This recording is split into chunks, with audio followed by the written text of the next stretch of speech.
la importancia de la iglesia en la obra misionera no se puede enfatizar demasiado. El Señor solamente tiene una organización en la tierra, y no es una organización, es un organismo, y es la iglesia local. Y los líderes de la iglesia local son los ancianos. Y los ancianos también son los líderes de la obra misionera en el mundo, no los expertos en misiones, ancianos. En el Nuevo Testamento, en el libro de Hechos, podemos ver como un proceso, una evolución. En los primeros capítulos del libro de Hechos, escuchamos apóstoles, apóstoles, apóstoles. Luego, apóstoles, apóstoles, ancianos, apóstoles, ancianos. Luego, ancianos, ancianos, ancianos.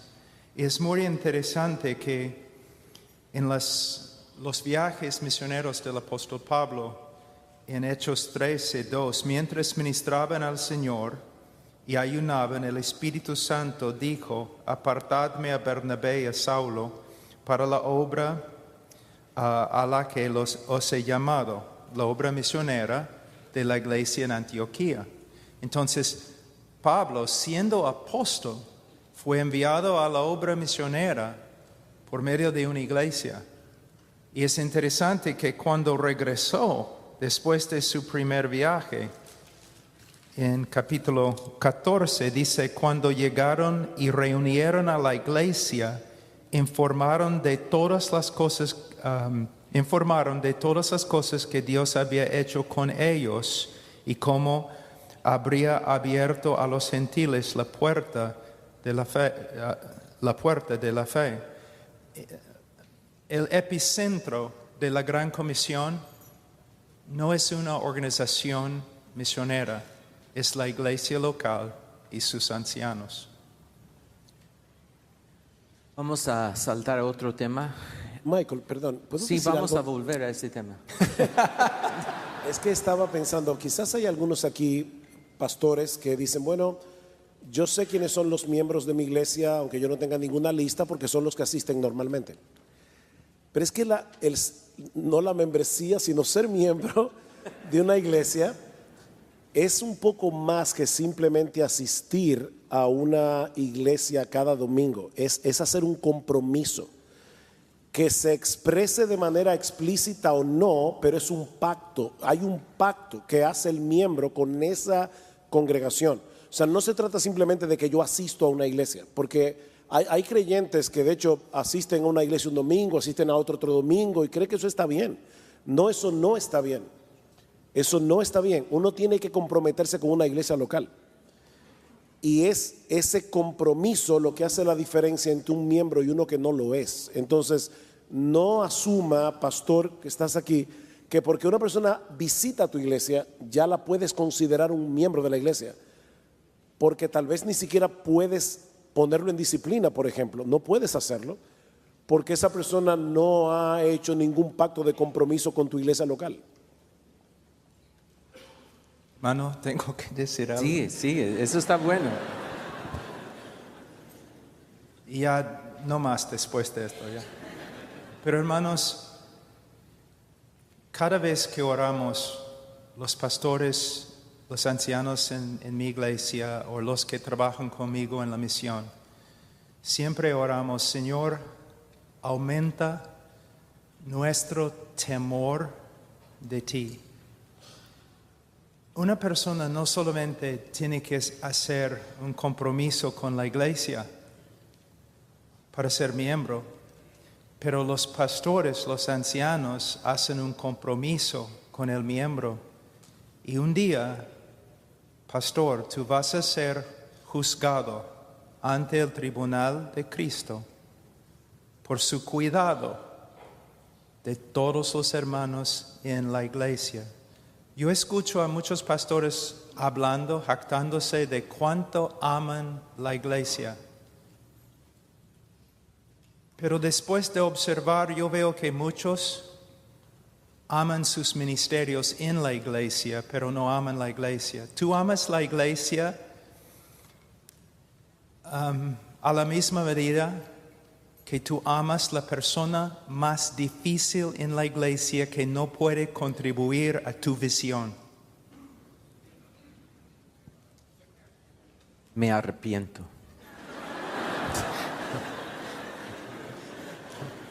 Buena palabra, amén. Muy bien. ¿Listos para otro tema? ¿Está bien? Mire, estamos hablando de evangelismo, el ministerio de reconciliación. Empezamos con Evis aquí. Dice la palabra de Dios así: como somos embajadores, 2 Corintios 5, en nombre de Cristo, como Dios rogase por medio de nosotros, os rogamos en el nombre de Cristo, reconciliaos con Dios, eso entendemos. Pero dice después: al que no conoció pecado, por nosotros lo hizo pecado, para que nosotros fuésemos hechos justicia de Dios en él. Lo hizo pecado. Cristo, ¿qué significa eso? ¿Y cómo podemos entender eso, que lo hizo pecado? Muy bien, es importante para todo maestro y predicador tener en cuenta lo que se llama la ciencia de la hermenéutica. De paso, hermenéutica no es una enfermedad, no es un virus. Hermenéutica es la ciencia de la interpretación. La interpretación tiene ciertos factores importantes. Uno es la gramática, muy importante. Otro es la historia, importantísimo también. Y otro es el contexto.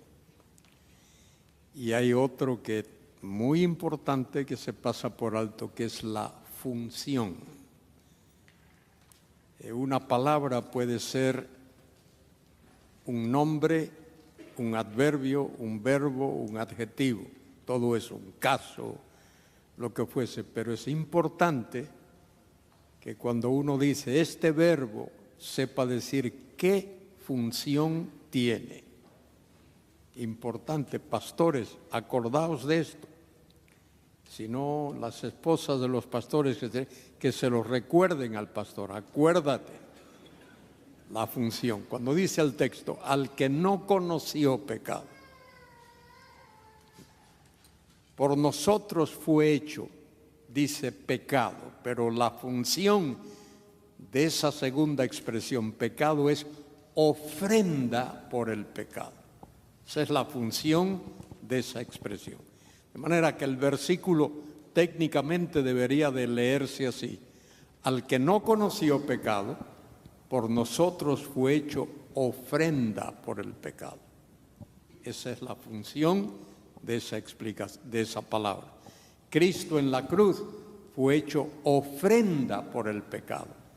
Él es el Cordero de Dios que quita. Fíjese que en el Antiguo Testamento se usa cubrir, kafar. La palabra kafar es cubrir. En el Antiguo Testamento el pecado era cubierto.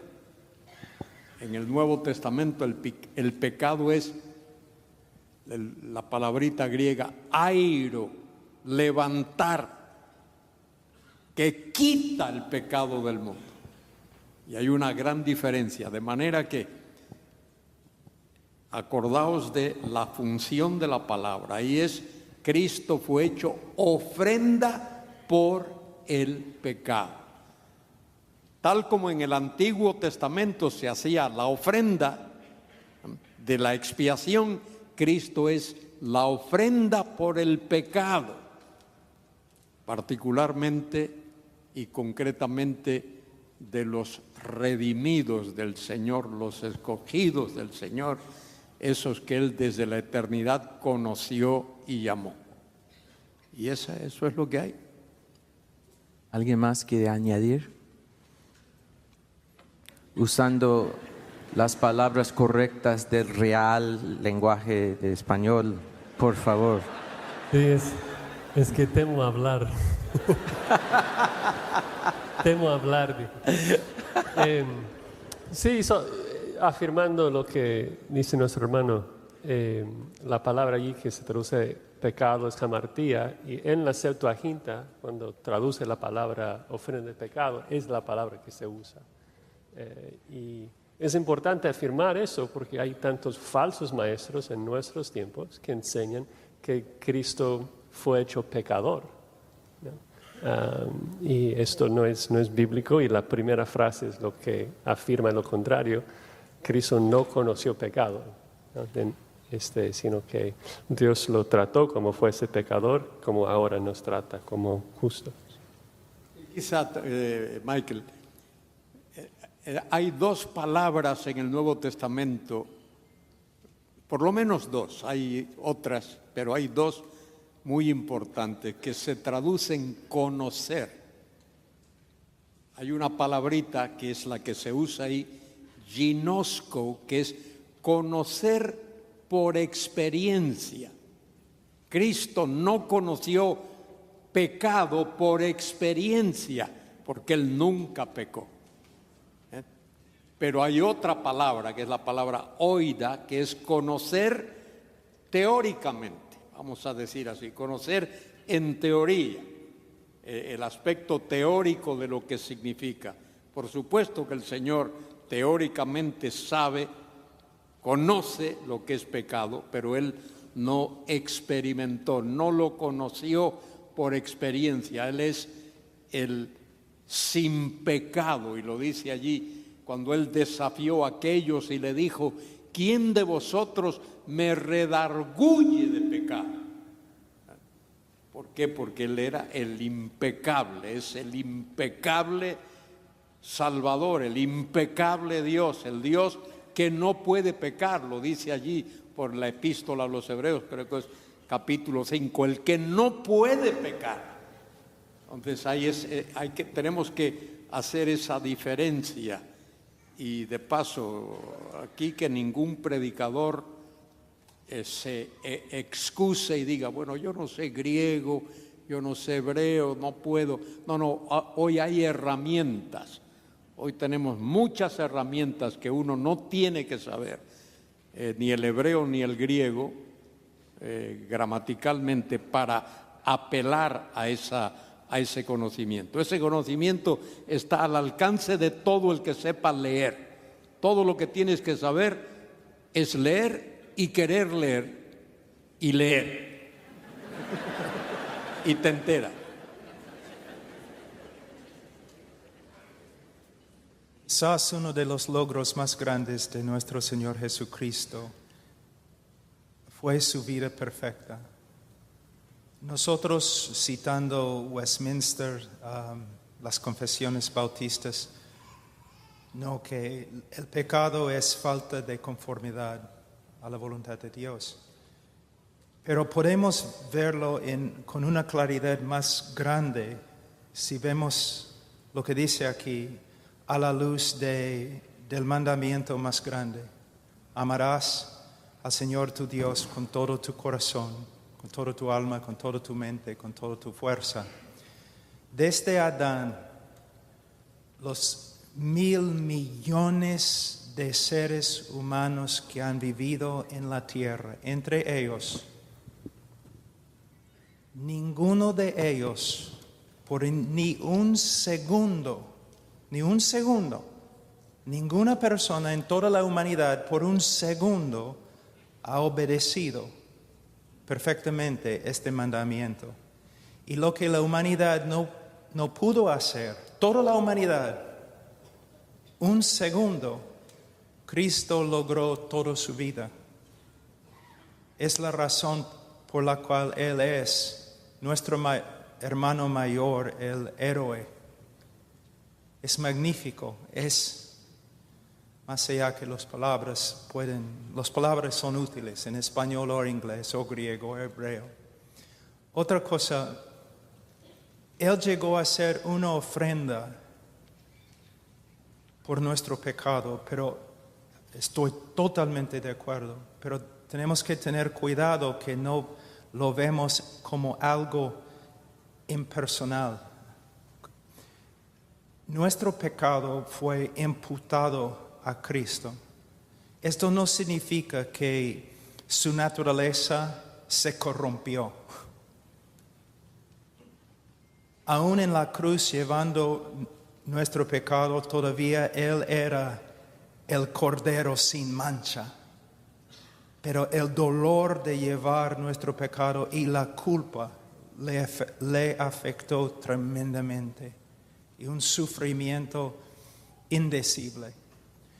Aún Juan Calvino y muchos de los puritanos tenían miedo interpretar esta frase, porque no querían decir demasiado, pero también they didn't want to stop short. Darse corto. Sí, es muy difícil. Con este texto, como muchos de los puritanos han dicho, al final de estudiarlo hay que ponerse de rodillas y adorar. La cruz, podemos saber mucho de la cruz, mucho más que lo que sabemos. Pero hay cosas que solamente la mente de Dios entiende, comprende. La pregunta es que si era imposible pecar, por eso no pecó, o era posible pecar y decidió no pecar. Y la pregunta es por qué no tenemos un sumo sacerdote que no pueda compadecerse de nuestras debilidades, sino uno que fue tentado en todo según nuestra semejanza, pero sin pecado. Entonces, si es imposible para Cristo pecar, ¿cómo puede entender la tentación que nosotros tenemos entonces? Si era imposible caer.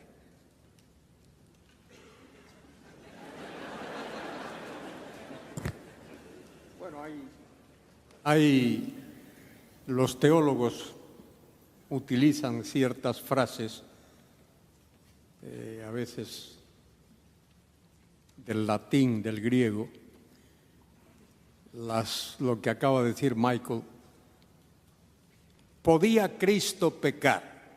Esa es una cosa que se ha dicho. La otra es, ¿podía no pecar? Y la otra es, no podía pecar. Y lo que entiendo de las Escrituras es que Jesucristo cae en esa última categoría que he mencionado. Él no podía pecar.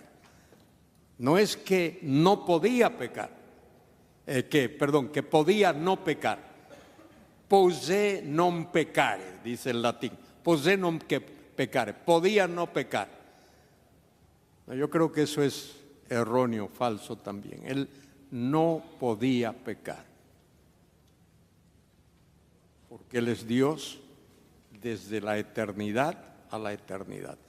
Él nunca comenzó a ser Dios, nunca en ningún sitio, en ningún momento fue engendrado. Él es desde la eternidad, como el Padre es desde la eternidad y el Espíritu es de la eternidad. Él es el eterno Hijo de Dios. De manera que Él no podía pecar, absolutamente. Él es el amarteitos. Amartía es pecado, y hamartano, pecar, el verbo. Y la A delante significa no o sin. Él es el impecable, sin pecado. No hubo ningún instante en su vida, ni en la eternidad, ni en la vida terrenal, en la que Él hubiese podido pecar. Entonces la cuestión, la pregunta, disculpen que extienda esto un poquito, no quiero que mis respuestas sean breves, cortas, las mías. A los demás, cada cual es responsable por lo que haga. Gracias. Quiero que mis respuestas sean breves. ¿Por qué fue Cristo tentado? Mateo capítulo 4 y Lucas 4. ¿Por qué fue tentado? Precisamente él fue tentado para demostrar que no podía pecar. Él no fue tentado para ver si podía pecar. Fue tentado para demostrar que no podía pecar. Es como los ingenieros que construyen un puente sobre el río que atraviesa una carretera. Construyen el puente, lo terminan y cuando lo terminan, lo prueban. ¿Para qué lo prueban? ¿Para ver si ese puente se va a caer? No, lo prueban para demostrar que no se va a caer. Cristo fue tentado, no para ver si podía pecar, sino para demostrar que no podía pecar. Y es un tema que se estudia en el aula y se discute. A mí me gustaría extenderlo y hablar, pero la pregunta es, si él no podía pecar, yo sí puedo. ¿Cómo me puede entender Cristo si yo puedo y él no podía? ¿Cómo es posible que me pueda entender entonces? Bueno, él te puede entender porque precisamente para eso es para lo que Dios se humanó. Dios se encarnó y para eso es que él es el segundo Adán, el postrer Adán. Él no hizo lo que el primer Adán hizo. El primer Adán fue probado y el primer Adán deliberadamente fue engañada Eva, pero Adán no. Él pecó deliberadamente. Bueno, el Señor Jesucristo fue sometido a prueba para eso, para demostrar que él no podía pecar. Dios no puede, mire, si decimos que él podía pecar, estamos diciendo que Dios puede pecar. Y si Dios puede pecar, entonces sí, hemos armado un lío de seculum seculorum y de Padre y muy Señor mío. Sí, es que estamos postrados delante de un misterio que es la unión hipostática, que Cristo es una sola persona con dos naturalezas. Entonces yo creo con todo mi corazón lo que mi hermano acaba de decir. Cristo no podía pecar porque su naturaleza divina le protegía de todo tipo de pecado. Pero yo creo que también si solamente pensamos en su naturaleza divina, podemos tener la idea de que le fue fácil la tentación, porque es Dios. Pero Hebreos 2 dice que Él sufrió siendo tentado. Entonces, tenemos que exaltar también la genuina humanidad de Cristo y que no fue algo fácil para Él. Y eso es lo que nos ayuda a comprender de que Él intercede con compasión y con entendimiento. Una ilustración que me ayuda en eso es pensar en la verdadera naturaleza de la tentación. A veces pensamos de que nosotros entendemos más la tentación porque cedemos tan pronto. Y pensamos que Cristo no entiende nuestra tentación porque Él nunca pecó, pero es todo lo opuesto. Si nosotros decimos acá en este panel, vamos a ser muy piadosos, vamos a ayunar 30 días. Y yo después de 4 días estoy en el hospital recibiendo comida por el suero. Y digamos que el hombre más piadoso del panel llega a los 25 días. ¿Sería razonable si yo me encuentro con esa persona y digo, es que no entiendes el hambre que yo sentía después de 4 días, porque tú duraste mucho más? O sea, no tiene ningún sentido. Y ninguno de nosotros tenemos idea de qué tan fuerte hubiera sido la tentación de comer después de 30 días, porque jamás, duramos eso, caímos. Cristo es el único que entiende la tentación, porque es el único que lo soportó toda su vida sin pecar. Y eso es lo que le capacita para comprendernos y para interceder por nosotros en la mejor forma posible. Entonces, no podía pecar, pero no es porque su experiencia humana no batallaba con el pecado. Sí, es también importante entender que no es lo mismo naturaleza que persona. Eso es importantísimo. Todo el que estudia teología sabe que eso hay que diferenciarlo. Toda persona tiene una naturaleza, pero no es lo mismo naturaleza que persona. La persona divina de Jesucristo, Dios Hijo, tiene una naturaleza divina propia de su persona. Persona divina posee naturaleza divina. Pero cuando el Señor se encarna, esa persona divina con naturaleza divina incorpora en sí mismo una naturaleza humana, que es lo que le hace manifestarse, comportarse como si fuese un ser humano. Cristo no es dos personas, Él no es persona divina y persona humana, Él es una persona divina que posee su naturaleza divina, que ha incorporado una naturaleza humana. Y Él es tentado en la esfera de su naturaleza humana. Lo dice allí en Santiago 1:17, creo que es. Dios no tienta a nadie, ni Él puede ser tentado con el mal.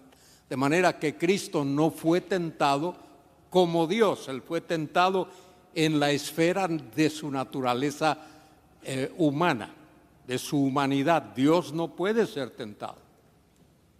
Eso es lo que hay. Tal vez es importante porque aquí estamos pisando un terreno misterioso y santo, y hay que tener cuidado, porque la persona de Cristo, para mí lo más misterioso de toda la Biblia es la persona de Jesús, porque la naturaleza humana de Cristo de ninguna manera debilitó su naturaleza divina, pero de la misma manera su naturaleza divina no hizo de Cristo una especie de Superman. Él era humano, realmente humano, y era divino, realmente divino. Hay un concilio que se celebró en Calcedonia que definió esto muy bien. Dice, las dos naturalezas no se intercambian, no se influencian, no se mezclan. Voy a usar aquí, perdonen, una palabra en latín, no es para hacer... pero es que no conozco otra, es la palabra tertium quid. ¿Qué significa eso? Una tercera cosa que no es ni una cosa ni la otra cosa. O sea, Cristo no era Dios hombre, Él no era un Dios hombre, porque eso no existe, el Dios hombre. Él era Dios y hombre. Y por lo tanto, podemos decir, porque tal vez la pregunta puede ser, ¿era real la tentación? Él no podía pecar, de ninguna manera podía pecar. Pero después de 40 días de ayuno, cuando el diablo le dijo, dile a esas piedras que se conviertan en pan, yo creo que no sería blasfemo ni aventurado pensar que Cristo comenzó a salivar. O sea, es una persona que tiene hambre, es un ser humano como tú y como yo, y la Biblia dice expresamente, tenía 40 días sin comer y tuvo hambre, y el diablo le dice, di que esas piedras se conviertan en pan. Entonces fue real la tentación. Cristo sufrió una agonía real como hombre, pero Él no podía pecar. Estamos pisando un terreno muy misterioso, pero tampoco podemos pensar que la tentación de Jesús fue una especie de ilusión, que no fue real. Él sufrió siendo tentado. ¿Cómo? Bueno, la verdad es que ya ahí, de verdad, creo que en el cielo entenderemos eso mejor. Y si el Señor, si el diablo me aparece a mí, en cualquier momento allá en las montañas de Galicia, se me enfrenta y me dice, Luis, di a esas piedras que se vuelvan pan. Y yo me paso 40 días, 80 días, 120 días, 1400 días diciendo, piedra, volveos pan, piedra, volveos pan. Nada pasa, las piedras siguen siendo piedra. Si Cristo solo hubiese pensado en que esas piedras se hubiesen vuelto pan, se hubiesen vuelto pan. De manera que el diablo me aparezca y me diga, que yo le diga a piedras que se vuelvan pan, para mí eso no constituye ninguna tentación, porque soy totalmente incapaz de hacer que piedras se vuelvan pan. Pero para el Señor Jesucristo sí era una tremenda tentación, porque Él no con decirlo, solo con imaginárselo, las piedras se hubiesen vuelto pan instantáneamente. De manera que tenemos que hacer esa tremenda diferencia entre lo que era Jesús y lo que es cualquiera de nosotros. Merci. Amén. Pablo, ¿quiere decir algo? Solamente necesitamos mantener la relación entre Adán y nuestro Salvador. Como hombre, él tenía que vencer donde el primer hombre fracasó. La tentación fue real. Él venció porque es Dios. A veces nosotros tenemos, y porque era hombre perfecto, a veces cuando leemos en las Escrituras que Dios no puede ser tentado, yo he hablado con muchos hermanos de diferentes lugares y ellos tienen la idea que una tentación se presenta, pero Dios es capaz de resistir la tentación. No es lo que significa. Yo tengo que resistir, aún como creyente, yo tengo que resistir tentación porque todavía queda en mí un remanente de mi humanidad caída y que se atrae por la tentación. Dios no tiene algo malo dentro de Él. No, Él es perfecto, Él es santo, santo, santo. Cuando el pecado se presenta, Dios no tiene que resistirlo, Él lo odia. Y la tentación que Cristo experimentó fue una tentación verdadera, pero el momento que Él vio la tentación, Él lo odiaba. Lo odiaba. En la cruz es lo mismo, con la copa.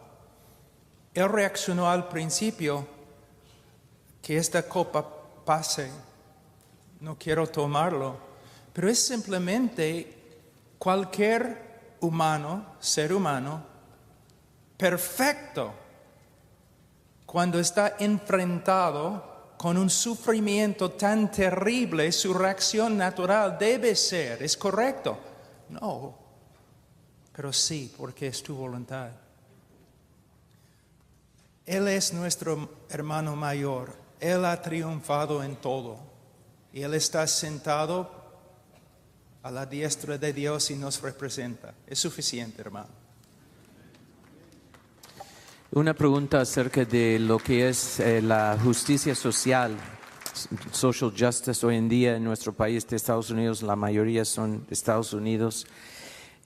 Paul, yo quiero preguntar que hace una semana nuestro pastor explicó acerca de Colosenses, de que no hay griego, ni judío, ni esclavo, ni libre, ni mujer, ni hombre, y de hacer tantas distinciones de la gente hoy en día.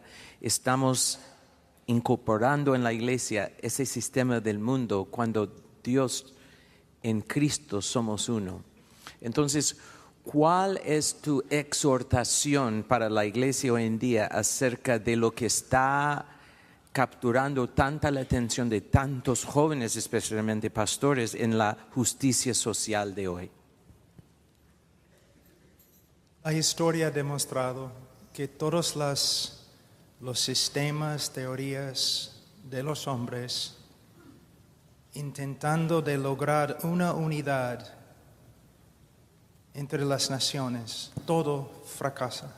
Solamente el Evangelio tiene éxito para unir personas de diferentes costumbres, nacionalidades, países. El milagro del Evangelio es que el Evangelio puede hacer cosas que ninguna otra teoría o sistema de pensamiento puede lograr. Y para decirme que mi evangelio necesita ayuda de un sistema filosófico creado por un hombre, para mí es un ataque contra el evangelio que predico. Y, mira, hermanos, yo he estado en el mundo árabe, musulmán, y he visto hombres palestinos, judíos, árabes, en la misma congregación, amándose los unos a los otros como hermanos. ¿Cómo? ¿Por medio de un sistema filosófico? No, por medio del Evangelio de Jesucristo. Yo soy ciudadano de los Estados Unidos y voy a respetar mi país, sus leyes y todo lo demás. Pero yo pertenezco a un rey y un reino que no es de este mundo. Mis hermanos se encuentran en Perú, en las Filipinas, en Irak, Irán. Son mi familia por el Evangelio. Yo no voy a añadir nada a mi Evangelio porque mi Evangelio no necesita ayuda.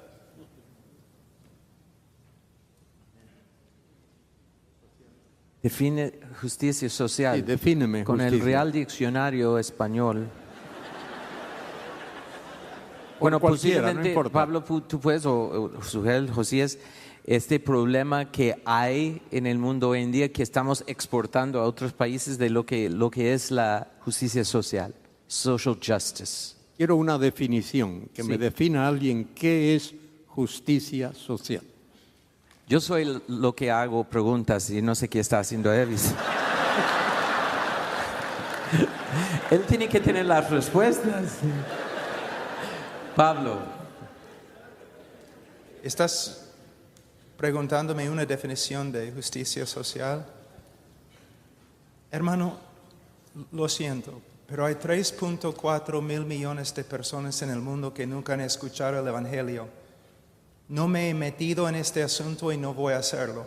Yo voy a predicar el Evangelio hasta que todos escuchen y como resultado del Evangelio que yo predico, tú vas a ver más naciones y más personas caminando en unidad que ellos que tienen un sistema de justicia social.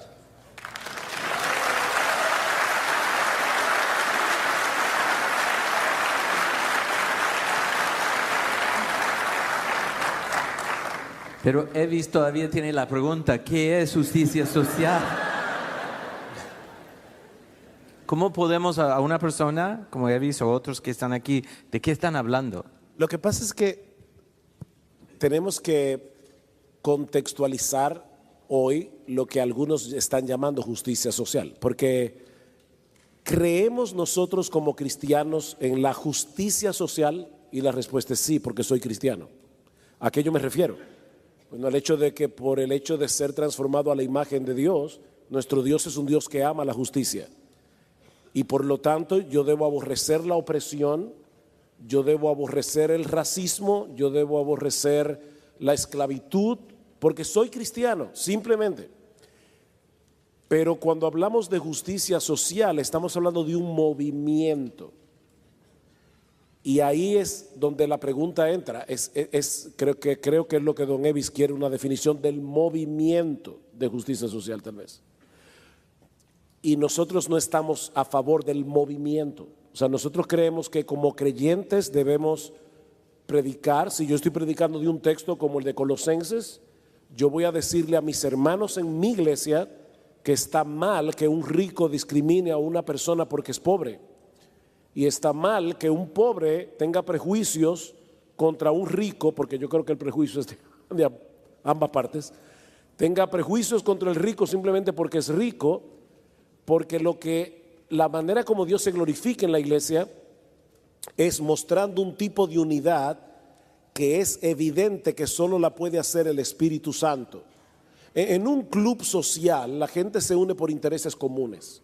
Pertenecemos al mismo barrio o pertenecemos a la misma clase social, y si somos ricos todos, jugamos tenis, jugamos golf, los otros juegan otras cosas, y por eso estamos en el club.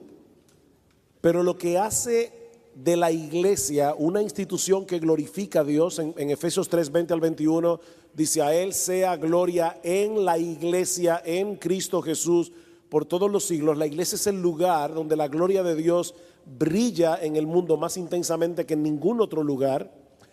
Una de las razones por que la gloria de Dios brilla en la iglesia es porque la unidad que debe haber en la iglesia es evidentemente sobrenatural. Cuando una persona del primer siglo entraba en una iglesia cristiana y veía a judíos y a gentiles adorando al mismo Dios en el nombre de Jesús, para ellos era evidente que eso solo había podido ser posible por algo sobrenatural, no natural. Entonces nosotros estamos de acuerdo en que el creyente debe ser justo y debe amar la justicia. Con lo que no estamos de acuerdo es con los ismos, con los movimientos que quieren conectar el evangelio y distorsionar la naturaleza del evangelio y convertir el evangelio en otra cosa. ¿Podría yo escuchar una definición de lo que es justicia social? A ver, que alguien me diga, estoy hablando con todas porque esto me preocupa, no estoy bromeando, me preocupa porque vivo en este mundo, vivo en una comunidad, vivo en una sociedad y me relaciono con mucha gente y todo. Que alguien me ponga justicia social, 2 puntos, y me dé en 19 palabras, no más, ¿qué es justicia social? Vamos a buscarlo en Google. ¿Cómo puedes definir este movimiento, que es un movimiento obvio? ¿Cómo podemos tener una definición de lo que es para una persona que vive en Galicia, que todavía no ha entrado? Bueno, posiblemente está, pero vamos a definirlo. Creo que hay 2 movimientos. Uno sería lo que se dio hace unas décadas en Latinoamérica de la teología de la liberación, en donde la justicia social fue la confusión entre el evangelismo y el resultado del evangelismo, que son buenas obras. Entonces hubo misiones que fue a diferentes países para supuestamente evangelizar, pero en vez de dar las buenas nuevas acerca de Cristo, están alimentando gente y tratando de lograr más justicia. El problema es de que si mejoras la sociedad sin Cristo, simplemente estás dándoles más vida, más años para amontonar ira para el día de juicio. Entonces necesitamos evangelizar. Pero hoy en día en los Estados Unidos estamos viendo otro movimiento, como yo lo veo, en donde hay gente tratando de poner a todos los hombres en categorías, principalmente 2, el opresor y el oprimido. Es una palabra, oprimido. El opresor y el oprimido. Santos y pecadores. Y sabemos en qué categoría ponerlos por su color de piel, por su sexo y por tal vez si nacieron hombres pero se sienten mujeres, etc. Y en base a esto, todos los opresores tienen que pedir perdón, no por un pecado en particular que hayan hecho, sino por simplemente ser lo que son, o por pecados que cometieron sus padres. Y ese movimiento también confunde el evangelio, porque estamos hablando de pedir perdón por algo que no es el pecado.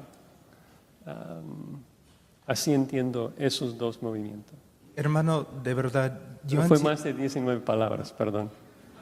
Yo entiendo que es un problema muy grande y que hay hombres piadosos que se preocupen por este problema y lo que está pasando, pero yo respeto a los que trabajan en esta área, pero de nuevo, ¿no? Como usted sabe, nosotros no solamente trabajamos en Sudamérica o Europa, sino en la ventana 1040. Este año pasado, varios pastores que trabajan con nosotros se han desaparecido. La esposa de un pastor perdió el brazo con machete con un grupo de hindúes.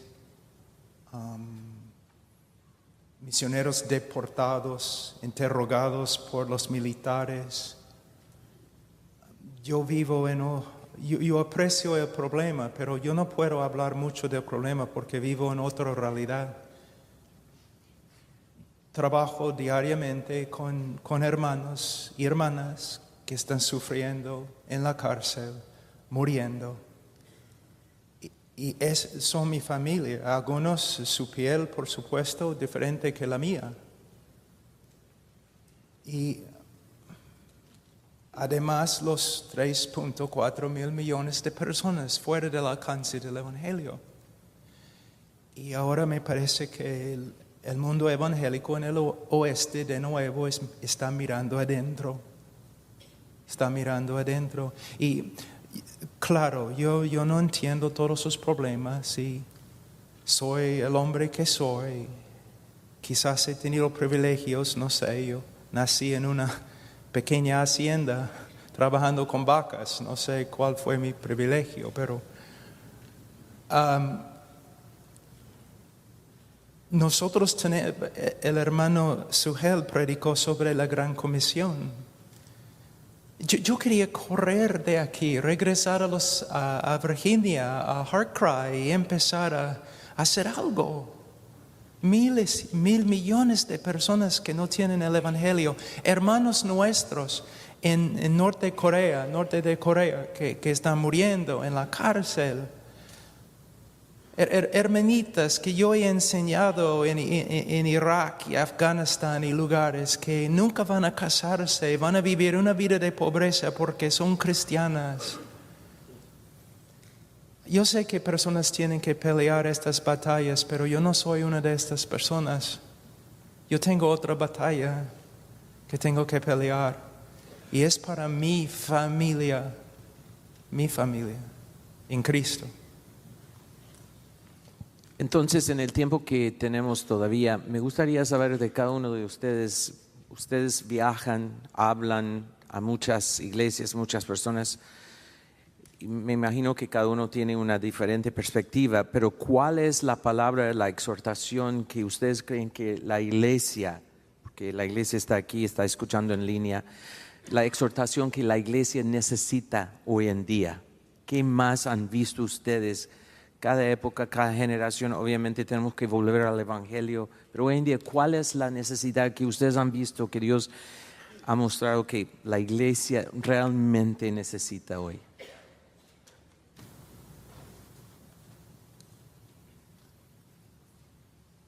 Yo creo que de nuevo no es diferente a lo que la iglesia ha necesitado a través de 2000 años de historia, y es tener claro el Evangelio y sus implicaciones, porque el Nuevo Testamento se escribió precisamente porque muchas de las iglesias del primer siglo no podían unir los puntos entre el Evangelio y la familia, entre el Evangelio y el trabajo, el Evangelio y los apóstoles tenían que ayudar a la iglesia primero a entender de qué se trata el Evangelio y luego cómo yo puedo vivir, como dice Pablo, como es digno de la vocación o a la altura de la vocación a la que fuimos llamados. Filipenses capítulo 1.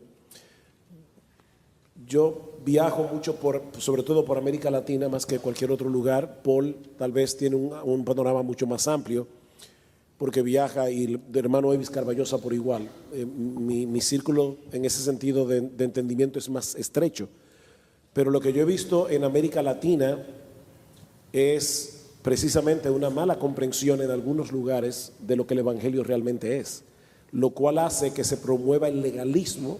Aquellos que quieren ser santos piensan que hay que añadir más leyes que las que hay en la Biblia para poder ser santos, sin entender que el Evangelio tiene su propia santidad y que el Evangelio promueve la santidad en sí mismo. O están aquellos que quieren quitarse ese yugo de encima y entonces caen en el extremo de la mundanalidad. El Evangelio no promueve ni una cosa ni la otra. Y yo he visto mucho legalismo en América Latina. precisamente porque, hermanos, no entienden el Evangelio y viven bajo un sistema de opresión. Muchas veces en iglesias donde hay un solo pastor y a veces la palabra de ese pastor casi está por encima de la misma escritura.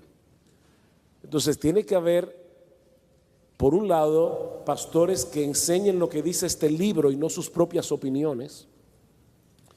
Por otro lado, yo creo que es importante seguir promoviendo en América Latina una pluralidad pastoral, porque hay una mente muy caudillista en América Latina y hay pastores que prácticamente son dueños de la iglesia. Entonces es casi imposible para un miembro común y corriente que tiene su Biblia en la mano conversar tranquilamente con ese pastor, porque es como si el pastor perteneciera a una élite en la que el miembro no está, y eso tampoco está en la Biblia. El pastor es un cristiano que simplemente tiene un oficio diferente por el llamado y el don que el Señor le ha dado, y tiene que haber un respeto hacia la autoridad pastoral. Yo no estoy minando para nada la autoridad pastoral, pero nosotros no somos dioses, ni somos infalibles, ni somos mini papas.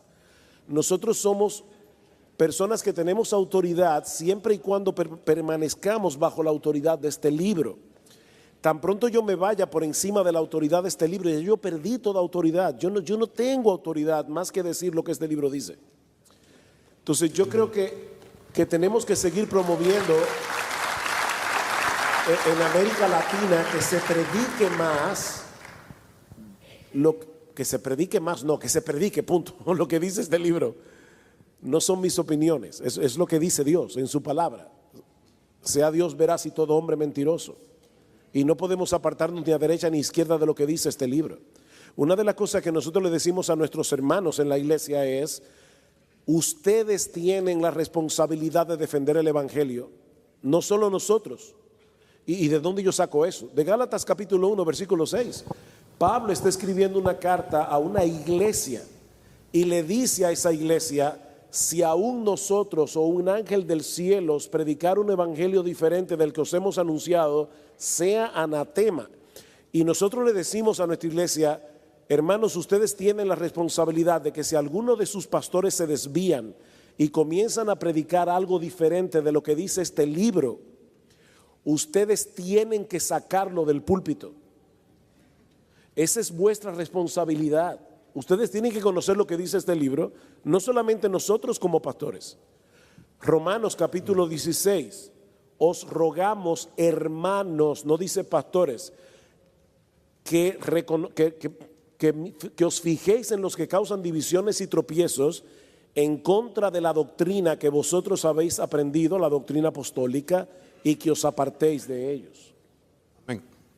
Entonces los creyentes, hermano creyente, tú no eres pastor, tú eres hermano, hermana en Cristo, conoce el evangelio, aplique el evangelio, predique el evangelio y defiende el evangelio contra cualquiera.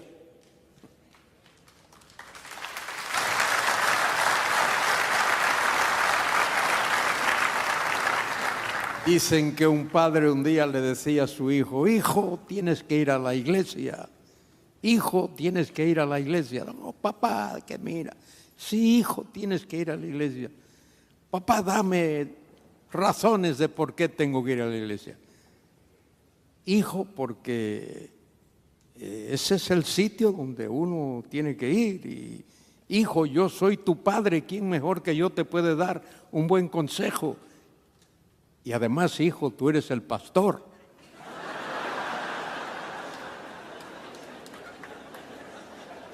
Bueno, la pregunta es la función de la iglesia. Cada congregación, cada iglesia local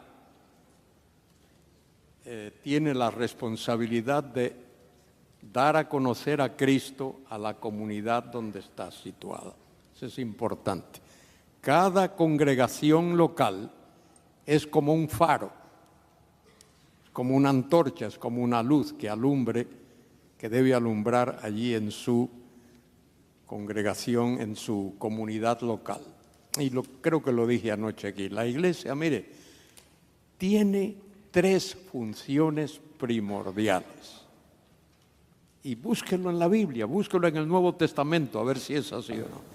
La primera misión de la iglesia es adorar a Dios, ser un ejemplo de adoración, el único Dios vivo y verdadero, que la comunidad donde esa congregación está localizada, vea a gente que son verdaderos adoradores, como el Señor le dijo a la samaritana, que adoran a Dios en espíritu y en verdad.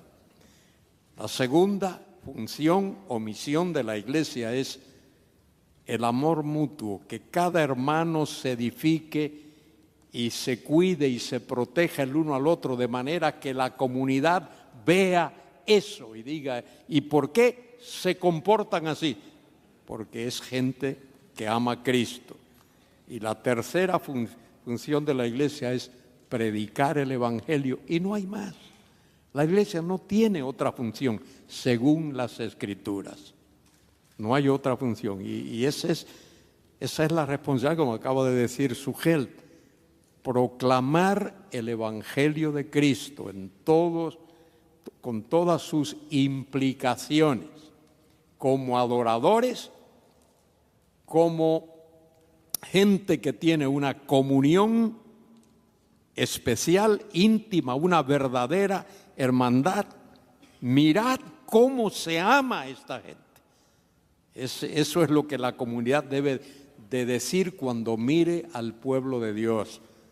Pero cuando vea iglesias divididas, que los cristianos están insultando unos a otros y maldiciendo unos a otros y demonizándose, no van a creer. Entonces ese es el otro asunto, y el tercero es proclamar eso que hemos oído hoy, el Evangelio, que solo Cristo salva. Esa es no hay más función, la iglesia no tiene otra función. Josías, tú estás siempre con los estudiantes del seminario, algunos pastores que llegan a ser parte. ¿Cuál es la necesidad que tú has visto, que la pasión de tu corazón como profesor, como el que está a cargo de la educación aquí? ¿Qué puedes decir? Tal vez porque acabamos de escuchar un sermón excelente acerca de la Gran Comisión, que no puedo pensar en otra cosa. Pero recordar de que queremos que el mundo adore a Dios.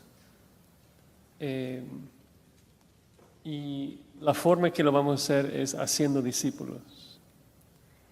Pero Jesucristo no nos dice hacer discípulos enseñándoles 4 pasos que deben tomar para conocer algunas cosas acerca de mí, sino que dice que debemos hacer discípulos bautizándolos y enseñándolos que guarden todas las cosas que os he mandado.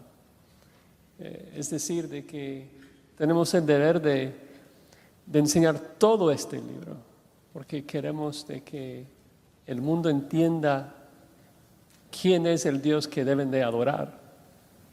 Y si yo solamente predico los temas que me gustan, o parte de la naturaleza y carácter de Dios, estoy fallando en ese deber.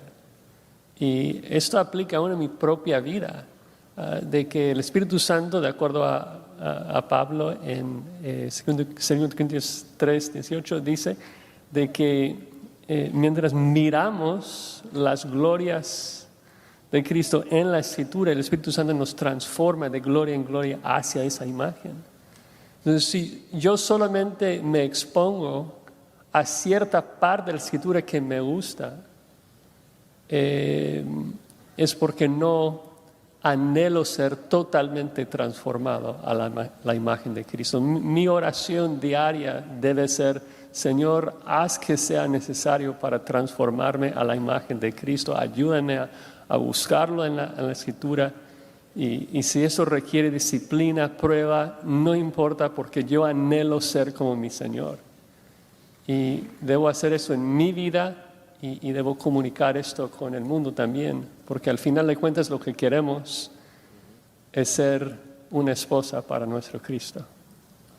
Muy bien, y Pablo, para saber qué puedes, este grupo que está aquí, es la primera vez que tenemos esta cantidad de gente de muchas iglesias, cuál ya predicó 2 veces, pero ¿qué exhortación nos puede dar de tu corazón, especialmente para la iglesia hoy en día?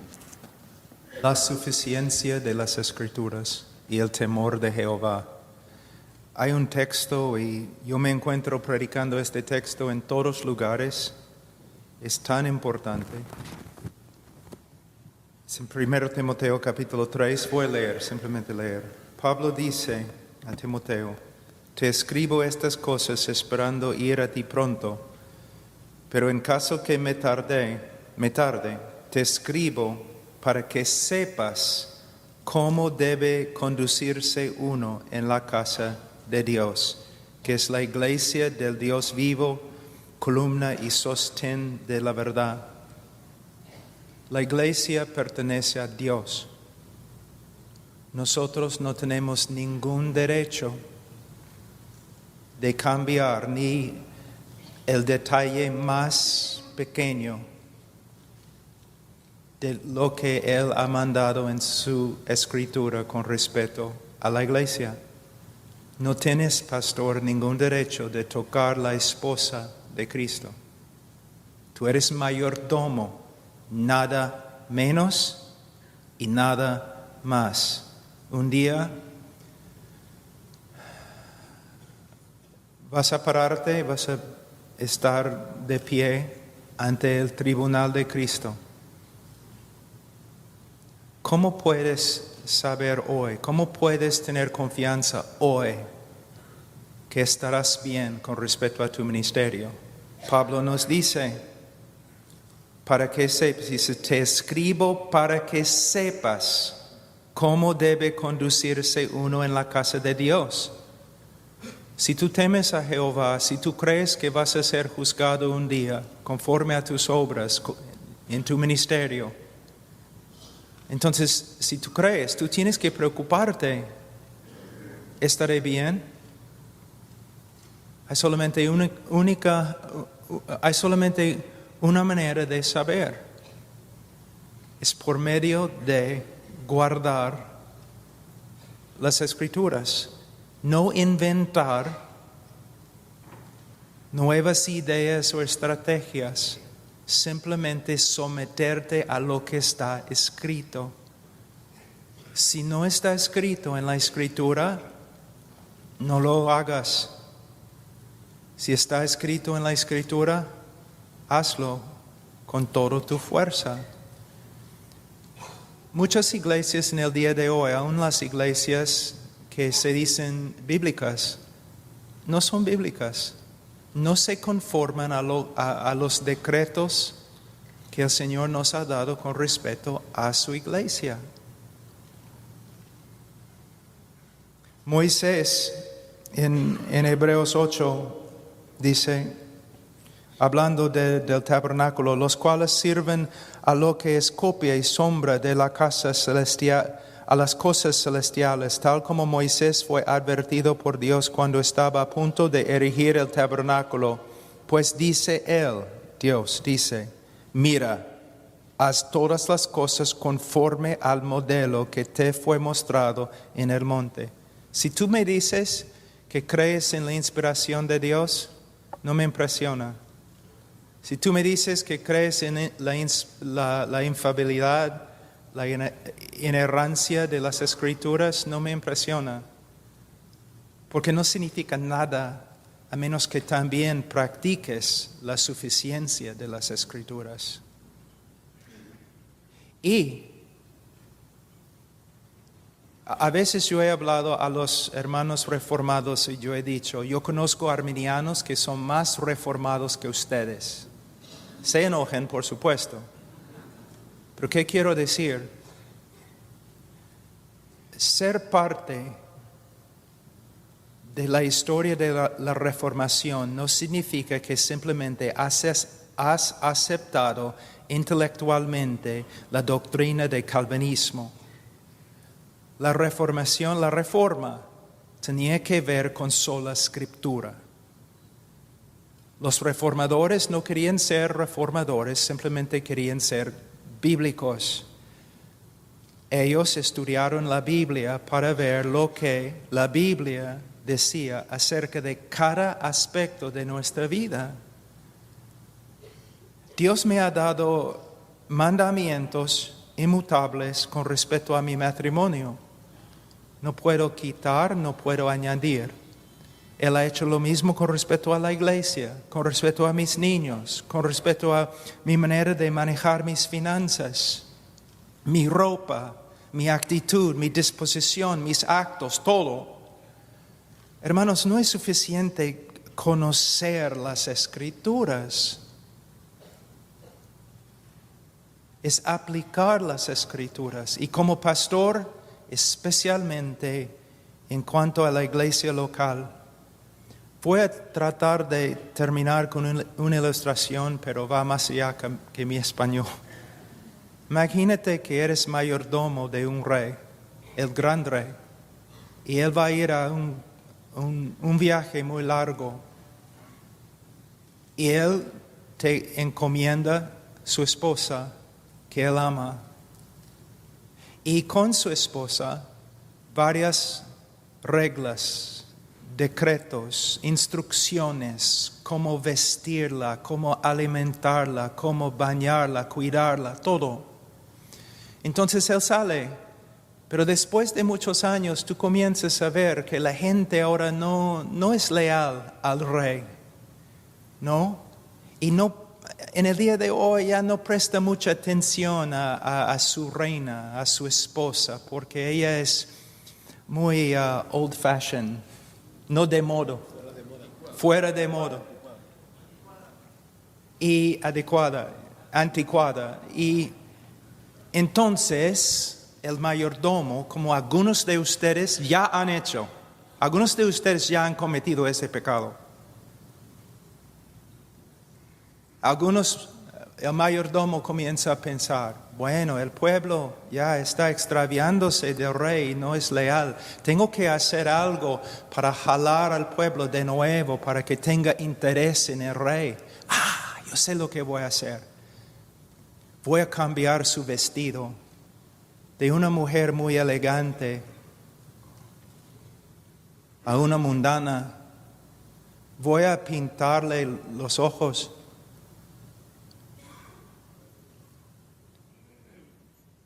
Y voy a pasear con ella por el pueblo para que los hombres carnales se interesen.